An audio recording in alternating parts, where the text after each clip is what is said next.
Hello all, welcome to EBIK Learning, and this is the video on SET State Eligibility Test of English Subject. ഒരു +2 അധ്യാപകനാവാൻ അതുപോലെ ഒരു school അധ്യാപകനാകാൻ ഒക്കെ qualifying examination ആയിട്ടുള്ള സെറ്റിൻ്റെ ഇംഗ്ലീഷിലെ syllabus analysis ആണ് ഞാൻ നിങ്ങൾക്ക് വേണ്ടി ചെയ്യുന്നത്. Let me introduce. I'm Saffa Parammal and I have totally 14 years of teaching experiences, qualified in NET examination in 2015. Okay, ഇവിടെ ഇപ്പോൾ ഇംഗ്ലീഷിൻ്റെ സെറ്റിൻ്റെ ഒരു സിലബസ് അനാലിസിസിലൂടെ നമ്മൾ കാണാൻ പോകുന്നത് എത്രത്തോളം യൂണിറ്റ്സ് ആണെന്നും അതിൽ എത്രത്തോളം മൊഡ്യൂൾസ് ആണോ ഇൻക്ലൂഡ് ചെയ്തിട്ടുള്ളത് എന്ന് ജസ്റ്റ് ഒരു ചെറിയൊരു ഔട്ട്ലൈൻ ആണ് തരാൻ പോകുന്നത്. അല്ലാതെ നമ്മൾ വളരെ ഡീറ്റെയിൽഡ് ആയിട്ടുള്ള ഒരു സിലബസ് അനാലിസിസ് ഇതിന് ശേഷം നിങ്ങൾക്ക് നൽകുന്നതായിരിക്കും. പലപ്പോഴും എല്ലാവരും ഡിഗ്രി കഴിഞ്ഞോ പോസ്റ്റ് ഗ്രാജുവേഷൻ കഴിഞ്ഞോ BEd കഴിഞ്ഞോ, പക്ഷേ നിങ്ങൾക്കൊരു പെർമനൻ്റ് ആയിട്ടൊരു +2 അധ്യാപകനാകാൻ ഒരു +2 ടീച്ചർ ക്വാളിഫിക്കേഷന് വേണ്ടത് സെറ്റ് എക്സാം ആണ്. സെറ്റ് ക്വാളിഫൈ ചെയ്താൽ നിങ്ങൾക്ക് അത് ഹൈസ്കൂൾ ടീച്ചേഴ്സായിട്ടും ഒക്കെ സ്കൂൾ ടീച്ചേഴ്സിനുള്ളൊരു ക്വാളിഫിക്കേഷൻ കൂടി ഇത് ഹയസ്റ്റ് ക്വാളിഫിക്കേഷൻ ആയതുകൊണ്ട് കേട്ടിട്ട് വേണ്ട ഈ സെറ്റ് മതി എന്ന രീതിയിലേക്ക് വരും. ഇപ്പോൾ ഹയസ്റ്റ് ക്വാളിഫിക്കേഷൻ ഏതാണെങ്കിലും അത് നമുക്ക് മറ്റുള്ള താഴെക്കിടയിലുള്ള ഹൈസ്കൂൾ ആവട്ടെ അല്ലെങ്കിൽ അതുപോലെ മറ്റുള്ള ക്ലാസ്സുകളിലൊക്കെ പഠിപ്പിക്കാൻ നമുക്കതൊരു ക്വാളിഫിക്കേഷൻ കൂടി ആകും. ഓക്കെ, അപ്പോൾ അതുകൊണ്ട് ഒന്ന് ജസ്റ്റ് ചെറിയൊരു അനാലിസിസ് ഞാൻ നടത്തി തരാം. എന്താണ് ഇംഗ്ലീഷിൻ്റെ സെറ്റ് സിലബസ് എന്നുള്ളത്? അപ്പോൾ സെക്കൻഡ് പേപ്പർ ആയിട്ടുള്ള സബ്ജക്റ്റ് റിലേറ്റഡ് ആയിട്ടുള്ള ഒരു പേപ്പറിൻ്റെ ഇംഗ്ലീഷ് പേപ്പറിൻ്റെ സിലബസ് ആണ് നിങ്ങൾക്ക് മുൻപിൽ ഞാൻ ഇപ്പോൾ പ്രസൻറ്റ് ചെയ്യുന്നത്. അതിൽ ടോട്ടലി എനിക്ക് പറയാനുള്ളത് 6 യൂണിറ്റ്സ് ആണ്. കംപ്ലീറ്റ്ലി 6 യൂണിറ്റ്സ് ആണ് ഈ ഒരു സിലബസിൽ ഇൻക്ലൂഡ് ചെയ്തിട്ടുള്ളത്. ടോട്ടലി 6 യൂണിറ്റ്സ് ആണ്. ആ 6 യൂണിറ്റിലും 20 modules are there. 20 modules are there. അപ്പോൾ that's A speciality of A set syllabus. Okay, അപ്പോൾ അതിൽ നിങ്ങൾ കണ്ടോ പേജ് നമ്പർ. അപ്പോൾ നിങ്ങൾക്ക് മൊത്തത്തിലാണ് നിങ്ങൾക്ക് ഗവൺമെൻറ്റിൻ്റെ ഒരു സിലബസ് ആണ് നിങ്ങൾക്ക് മുൻപിൽ ഞാൻ തന്നിട്ടുള്ളത്. അപ്പോൾ അതിൽ ഓരോ സബ്ജക്ട്സും ഫസ്റ്റ് പേപ്പർ ആദ്യം കൊടുത്തു, ജനറൽ പേപ്പർ, അതിനുശേഷം ഓരോ സബ്ജക്റ്റും 1 by 1 ആയി കൊടുത്തിട്ടുണ്ട്. അതിൽ പേജ് നമ്പർ 29 പേജ് നമ്പർ 29 സമയത്താണ് അത് ഈ ഒരു ഏകദേശം 28 ഇത് കണ്ടില്ല. അപ്പോൾ 28 ഇപ്പോൾ 28 കണ്ടല്ലോ അല്ലേ. 28 ശേഷം വരുന്നത് നെക്സ്റ്റ് വരുന്നത് 29 പേജ് നമ്പറിലാണ് ഇംഗ്ലീഷിൻ്റെ സിലബസ് വരുന്നത്. അതിൽ യൂണിറ്റ് 1 കണ്ടോ, യൂണിറ്റ് 1 എക്സ്ക്യൂസ് മീ. ഇപ്പോൾ പേജ് നമ്പർ നമുക്ക് 20 ഇതുപോലെ ഉണ്ടാവും കേട്ടോ. ഇതുപോലെ സ്ക്രോൾ ചെയ്തെടുത്താൽ നമുക്ക് പേജ് നമ്പർ 29 എത്താൻ സാധിക്കും. അപ്പോൾ അതിൻ്റെ സൈഡിൽ ഉണ്ടാവും ഇങ്ങനെ പേജ് നമ്പേഴ്സൊക്കെ എല്ലാം കൊടുത്തിട്ടുണ്ടായിരിക്കും. അപ്പോൾ അത് വെച്ചിട്ട് നമുക്ക് എന്താ ചെയ്യാം, ഇംഗ്ലീഷിൻ്റെ സിലബസ് നമുക്ക് ഫൈൻഡ് ഔട്ട് ചെയ്താൽ മതി. ഓക്കെ, അപ്പോൾ ടോട്ടലി നമ്മൾ ആദ്യം തരാൻ പോകുന്നത് യൂണിറ്റ്സ് ആണ്. ആ യൂണിറ്റിൽ തന്നെ ഫസ്റ്റ് യൂണിറ്റ്സിലേക്കാണ് നമ്മൾ പോകുന്നത്. അപ്പോൾ ഫസ്റ്റ് യൂണിറ്റ്സിൽ പോകുന്ന സമയത്ത് ആദ്യം മനസ്സിലാക്കുക ഓരോ യൂണിറ്റിലും എത്ര മൊഡ്യൂൾ ഉണ്ട്, അതങ്ങോട്ട് ബൈഹാർട്ടായ എത്ര മൊഡ്യൂൾ വരുന്നുണ്ട്. Totally 20 module. വളരെ സ്ട്രക്ചേർഡ് ആയിട്ടുള്ള ഒരു സിലബസ് ആണ് ഇംഗ്ലീഷിന് പ്രൊവൈഡ് ചെയ്യുന്നത്. ഓക്കെ, അതിൽ ഫസ്റ്റ് യൂണിറ്റ്സ് നിങ്ങൾക്ക് കാണാൻ സാധിക്കും. ഫസ്റ്റ് യൂണിറ്റ്സ് ആണ് ചോസേഴ്സ് ഏജ് എന്ന് പറയുന്നത്. ഓക്കെ, ചോസേഴ്സ് ഏജ് ആണ് ഫസ്റ്റ് യൂണിറ്റിൽ ഫസ്റ്റ് മൊഡ്യൂളിൽ വരുന്നത്. അപ്പോൾ ഫസ്റ്റ് യൂണിറ്റ് അങ്ങനെ സ്പെഷ്യലായിട്ടുള്ള ടൈറ്റിലൊന്നുമില്ല. കാരണം ഇംഗ്ലീഷ് ലിറ്ററേച്ചർ നമ്മൾ പഠിക്കുന്ന സമയത്ത് എസ്പെഷ്യലി ഇത് ഫോക്കസ് ചെയ്ത് ഫസ്റ്റ് പാർട്ട് ഫോക്കസ് ചെയ്യുന്നത് ബ്രിട്ടീഷ് ലിറ്ററേച്ചർ ആണ്. അപ്പോൾ ബ്രിട്ടീഷ് ലിറ്ററേച്ചറിന് ശേഷം അമേരിക്കൻ ലിറ്ററേച്ചറും ഫൊണറ്റിക്സും അതുപോലെ തന്നെ ക്രിറ്റിസിസും ഒക്കെ വരുന്നുണ്ട്. അപ്പോൾ ആ ഫസ്റ്റ് പാർട്ട് വരുന്ന ബ്രിട്ടീഷ് ലിറ്ററേച്ചറിലെ ആ ഒരു ഓർഡറിനനുസരിച്ച് ഒരു ക്രൊണോളജിക്കൽ ഓർഡറിലാണ് സിലബസ് അറേഞ്ച് ചെയ്തിട്ടുള്ളത്. അതിൽ ഫസ്റ്റ് വരുന്നത് മൊഡ്യൂൾ 1 ചോസേഴ്സ് ഏജ് ആണ്. ഇത് ഫസ്റ്റ് 1 ഈസ് ചോസേഴ്സ് ഏജ് ആണ്. അപ്പോൾ ഓൾഡ് ഇംഗ്ലീഷ് പീരീഡിന് ശേഷം വരുന്ന മിഡിൽ ഇംഗ്ലീഷിലെ ചോസറിൻ്റെ ഏജിനെ കുറിച്ചാണ് അവിടെ പറയുന്നത്. അപ്പോൾ മൊഡ്യൂൾ ഫസ്റ്റ് ചോസേഴ്സ് ഏജ്, അപ്പോൾ അദ്ദേഹത്തിൻ്റെ സോഷ്യോ പൊളിറ്റിക്കൽ ബാക്ക്ഗ്രൗണ്ടും അദ്ദേഹത്തിൻ്റെ കണ്ടംപററീസ് ഒക്കെയാണ് പറയുന്നത്. And second 1 is module 2. Module 2 ശേഷം ചോസറിന് ശേഷം വരുന്നൊരു പീരീഡാണ് റിനൈസൻസ് പീരീഡ്. ഇപ്പോൾ ഏർലി റിനൈസൻസ് പീരീഡിൽ കാക്സ്റ്റണും തോമസ് മെലോറിയും ഒക്കെ വരുന്നതാണ് second 1. And third module is renaissance. Renaissance of England വരുന്നുണ്ട്, വ്യാട്ടൻ സാറേക്ക് ഇൻക്ലൂഡ് ചെയ്തിട്ടില്ല. And module 4 beginning of English prose വരുന്നുണ്ട്. And module 5 rise of English ഡ്രാമയുടെ ഉത്ഭവം. ദെൻ മൊഡ്യൂൾ 6 റിവെഞ്ച് ട്രാജഡിയാണ്. ട്രാജഡി റിലേറ്റഡ് ആയിട്ടുള്ള കുറച്ച് കാര്യങ്ങളാണ്. അതിലെല്ലാം സ്പെസിഫിക് ആയിട്ട് പറഞ്ഞിട്ടുണ്ട് എന്നതാണ് സെറ്റിൻ്റെ സിലബസിൻ്റെ പ്രത്യേകത. നമുക്കിങ്ങനെ ഒരു സിലബസ് കേട്ടിട്ടും നെറ്റിനൊന്നും ലഭിക്കണമെന്നില്ല. അടുത്തത് മൊഡ്യൂൾ 7 എലിസബത്തിയൻ തിയേറ്റർ ആണ് പറയുന്നത്. ദെൻ മൊഡ്യൂൾ 8 ഷേക്സ്പിയർ കോമഡീസും ട്രാജഡീസ് ഹിസ്റ്ററീസും ഒക്കെ ഇൻക്ലൂഡ് ചെയ്തിട്ടുണ്ട്.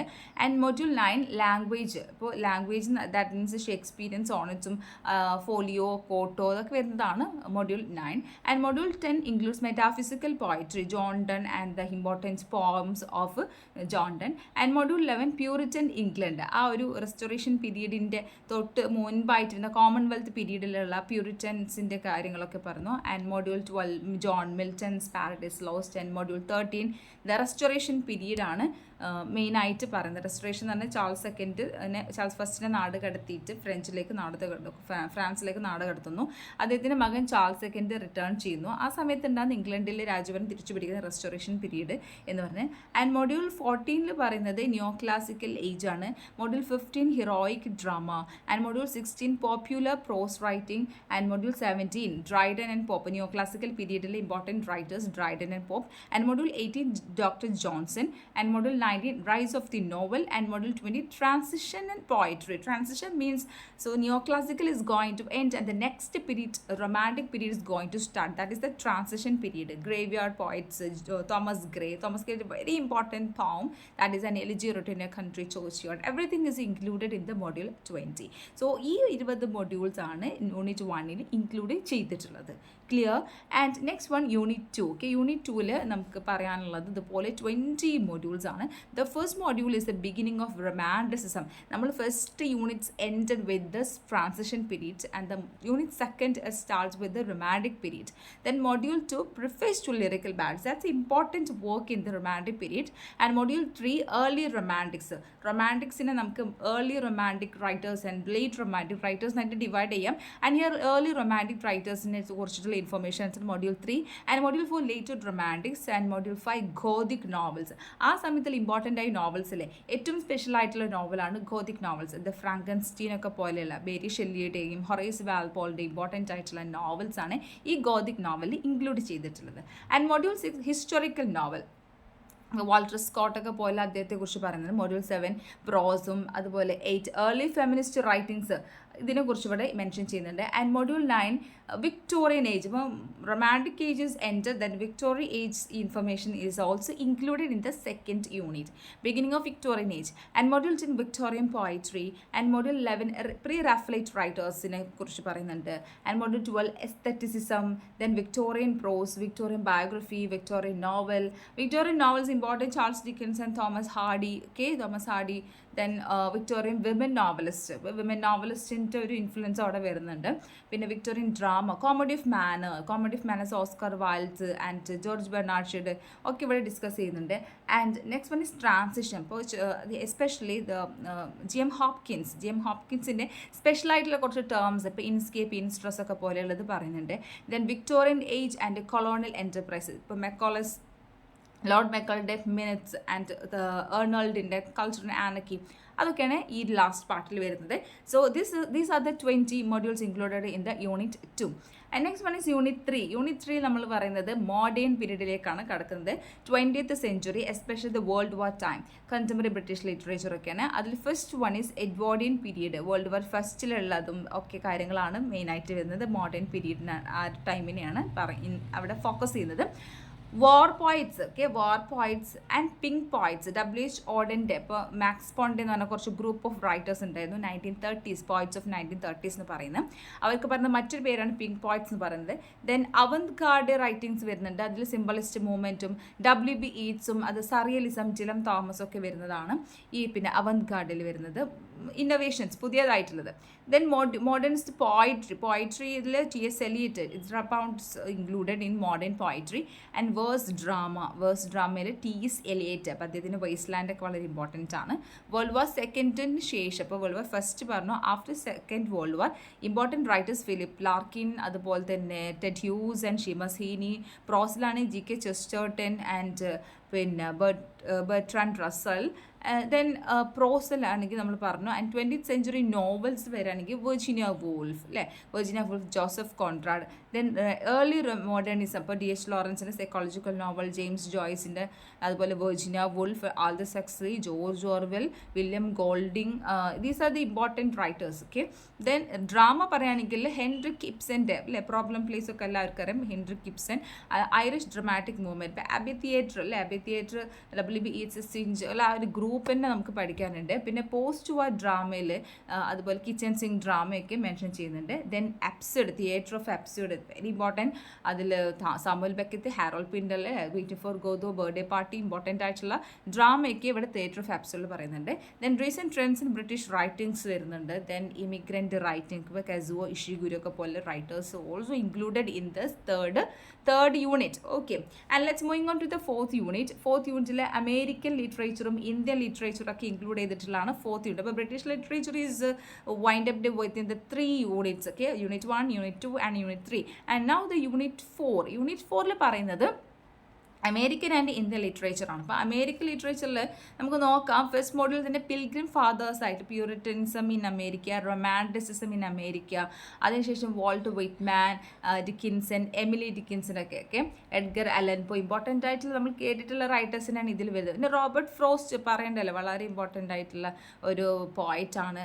പിന്നെ 19th century American novel Mark Twain and Melville, Harriet Beecher Stowe. Then 20th century വരികയാണെങ്കിൽ അമേരിക്കൻ നോവൽ ഏർണസ്റ്റ് ഹെമിംഗ്വേ ഒക്കെ വരുന്നുണ്ട്.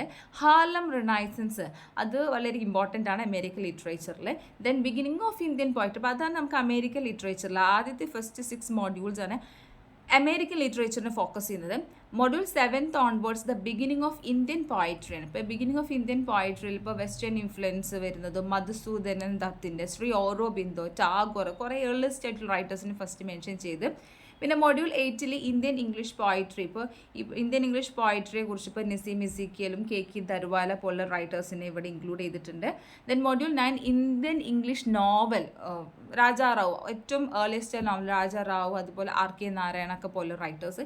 Then Indian English novel today ഇപ്പോൾ കുറച്ചുകൂടി ലേറ്റസ്റ്റ് ആയ അനിത ദേശായി, ശശി ദേശ്പാണ്ഡെ ഒക്കെ. ഇപ്പോൾ ഇന്ത്യൻ ഇംഗ്ലീഷ് ഡ്രാമ, അപ്പോൾ എന്താ പറയുക, ഡ്രാമയെക്കുറിച്ച് പറയുകയാണെങ്കിൽ നമുക്ക് ഗിരീഷ് കർണാട്, മഞ്ജുള പത്മാവനെ പോലെയൊക്കെയുള്ള റൈറ്റേഴ്സിനെ കുറിച്ച് പഠിക്കാനുണ്ട്.